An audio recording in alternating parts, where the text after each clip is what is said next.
Hello everyone, welcome to Nyaji family blog. आज मैं बना रही हूँ सॉकेट फ़िश सूप। सॉकेट जो होगी इसके अंदर एक वेजिटेबल जाएगी और ये फ्रोज़न तिलापिया फ़िश थी।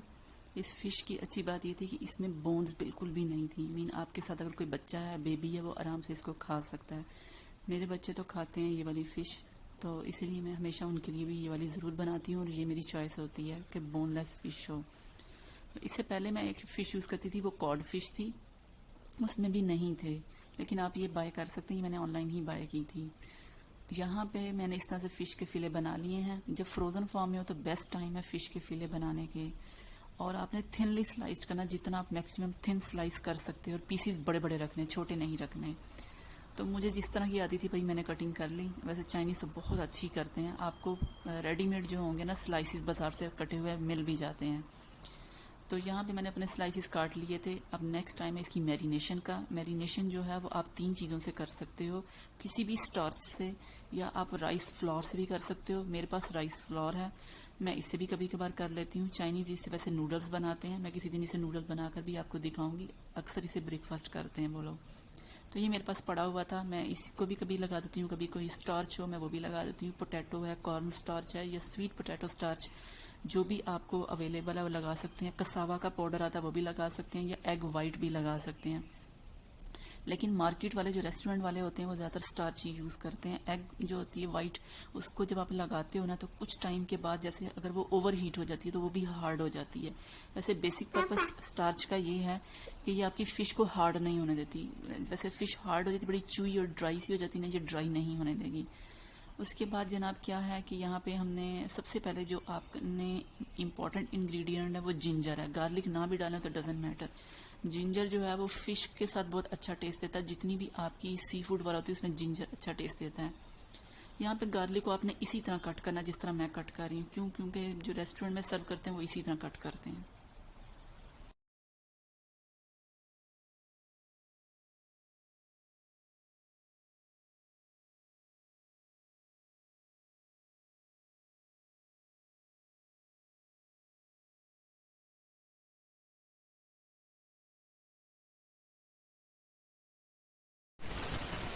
यहाँ पे गार्लिक को सिंपल स्मैश करेंगे, या आप अपने सिल बटे के अंदर भी इसको मोटा मोटा सा कूट सकते हैं। जो कमर्शियल या रेस्टोरेंट में सर्व किया तो वो इस तरह ही सर्व करते हैं।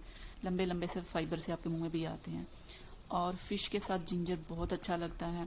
उसके बाद जनाब ये क्या चीज़ है ये मैं आपको बता दूं। ये चाइना में वेजिटेबल होती है, जैसे मस्टर्ड के लीव्स होती है ना, ये उनका बल्ब होता है। ठीक है, आप नेट पे सर्च कर सकते हैं। तो इसको जनाब ये चॉप्ड फॉर्म में भी आती है, रेडीमेड भी मिल जाती है आपको श्रेडेड फॉर्म में। लेकिन मैंने दिखाने के लिए इसका पूरा बल्ब मंगवाया था ताकि मैं दिखा सकूं। और ये जनाब लैक्टो फर्मेंटेड थी, हल्की सी सावर थी, स्वीट नहीं थी। नेचुरल जो लैक्टो फर्मेंटेड होती है वो सावर ही होनी चाहिए। अगर वो स्वीट ज़्यादा दे रही इसका मतलब उसमें मीठा डाला हुआ है। मैं विदाउट स्वीट के यूज़ करती हूँ। तो इसको आप किसी भी फॉर्म में श्रेडेड कर सकते हैं, क्यूब्स बना लें या स्लाइसिस की फॉर्म में बना लें। मुझे इस तरह से पसंद है इसलिए मैंने इसको स्लाइसिस इसके बना लिए हैं। तो अब क्या है जनाब, नेक्स्ट सॉकेट है हमारे पास। सॉकेट क्या चीज़ होती है? सॉकेट भी लैक्टो फर्मेंटेड कैबिज होती है, जो पत्ता गोभी होती है। लेकिन ये जो गोभी होती है ये लंबी वाली होती है, जिसको नापा कैबिज भी कहते हैं। और ये भी हल्की सी सावर होगी। ठीक है, बहुत ज़्यादा ये सॉल्टी नहीं थी। तो ये इसी तरह श्रेडेड फॉर्म में ही आई थी। ये फुल फॉर्म में भी होती, पूरी पूरी गोभी को भी उन्होंने फर्मेंटेड किया होता है। बट इट्स योर चॉइस, और आप किस तरह की रेसिपीज़ बना रहे हैं उस पर डिपेंड करता है। यहाँ पे जनाब मैं हॉट प्लेट को पहले टर्न ऑन करके चेक कर लूँ, क्योंकि मैं अपनी हॉट प्लेट को आफ्टर 3 ईयर्स के बाद यूज़ कर रही हूँ। जब मैं हॉस्टल में थी तब मैं इसको यूज़ करती थी, क्योंकि वहाँ पे आग या स्टोव वगैरह नहीं थे। तो वहाँ पे हम लोग हॉट प्लेट का ही इस्तेमाल करते थे। ये इंडक्शन वाले बर्तन यूज़ होते थे।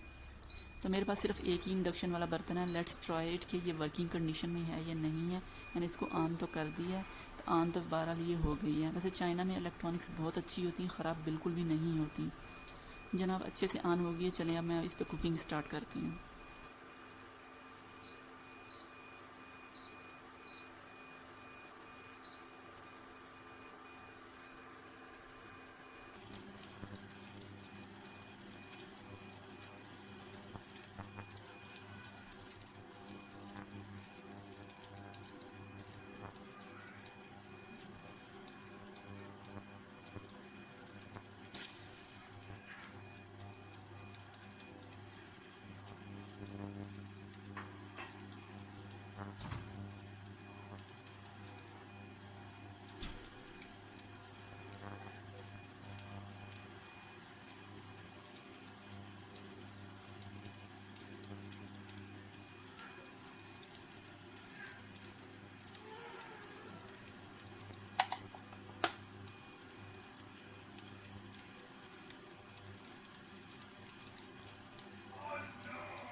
जब पानी फुली बॉयल कर रहा हो ना, फिर आपने फ़िश डालनी है, उससे पहले फ़िश नहीं डालनी। फ़िश इससे जल्दी कुक हो जाती है, और क्या होती है, बाहर से कुक होती है, अंदर से उतना हार्ड नहीं होती। और वैसे भी जो कॉर्न स्टार्च होता है इसको ड्राई नहीं होने देता, चुई नहीं होने देता, ठीक है, बहुत इसको मुलायम रखता है। मुंह में डालते ही फ़िश डिज़ोल्व हो जाती है। सबसे जो अच्छी बात यह है इसकी मैरिनेशन करने की, कॉर्न स्टार्च से या किसी भी स्टार्च से आपको करने से जो मिलती है। एग वाइट से जो होता है कि कुछ टाइम के बाद फ़िश फिर हार्ड हो जाती है, तो आपको बड़ा उसको क्विक सर्व करना पड़ता है। लेकिन अगर आपकी जैसे एक्स्ट्रा भी फ़िश होगी है, या आपने किसी गेस्ट के आगे सर्व करना है, या आपको पता है कि आपने थोड़ा लेट सर्व करना है, तो फिर आप स्टार्च से ही इसकी मैरिनेशन करें। लेकिन अगर आपने क्विक खाना, फिर egg white is the best option. तो यहाँ पे जनाब देखिए मैंने स्टोव भी ऑफ कर दिया, क्यों, क्योंकि जो इसकी पानी की हीट है वो ही काफ़ी है फ़िश को पकाने के लिए। ये जस्ट 30 सेकेंड के अंदर फ़िश पक जाती है। गार्लिक आपने इसलिए लेट डालना है ताकि गार्लिक जो है वो बिल्कुल नरम ना हो जाए, मशी ना हो जाए, हल्का सा चुई और नटी ही अच्छा लगता है। तो इसलिए मैंने इसको लास्ट मोमेंट में डाला कि वो हीट से हल्का सा नरम हो जाए लेकिन क्रंची भी रहे। इसमें जो मैंने इनोकी मशरूम्स और स्प्राउटिंग बीन्स डाले हैं वो टोटली ऑप्शनल थे, लेकिन सॉकरेट फिश में सॉकरेट कंपलसरी है। यहाँ पे आप इसको जनाब अपने कोई भी गार्निश कर सकते हैं। मैंने हल्के से ऑयल के अंदर जो पेपर्स थी, ड्राई रेड पेपर्स, उनको मैंने डाल दिया है। चाइनीज इसी तरह सर्व करते हैं, रेस्टोरेंट में जिस तरह सर्व किया जाता है, मैंने एग्जैक्टली आज उन्हीं स्टेप्स को फॉलो किया, उसी टेस्ट को मैंने डेवलप करने की कोशिश की है। मैं रेफरेंस के तौर पर एक पिक्चर भी मैं अटैच कर रही हूँ कि रेस्टोरेंट में जनाब जिस तरह से सर्व की जाती है, और टेस्ट में भी परफेक्टली उसी तरह थी, कोई फ़र्क नहीं था। अच्छा, अगर आप बनाना चाहते हैं तो आप इतनी वेजिटेबल कहाँ से पिक करेंगे, इनकी प्रिपरेशन स्टार्ट में मुश्किल होता है, तो आपको ना मार्केट से एक रेडीमेड पैकेट भी मिल जाता है। आप ये बेस्ट है, आप इसको बाय कर लें। आप इसको डायरेक्ट भी से बना सकते हैं, इसमें वैरायटी ऑफ पिकल्ड वेजिटेबल्स डाली हुई हैं।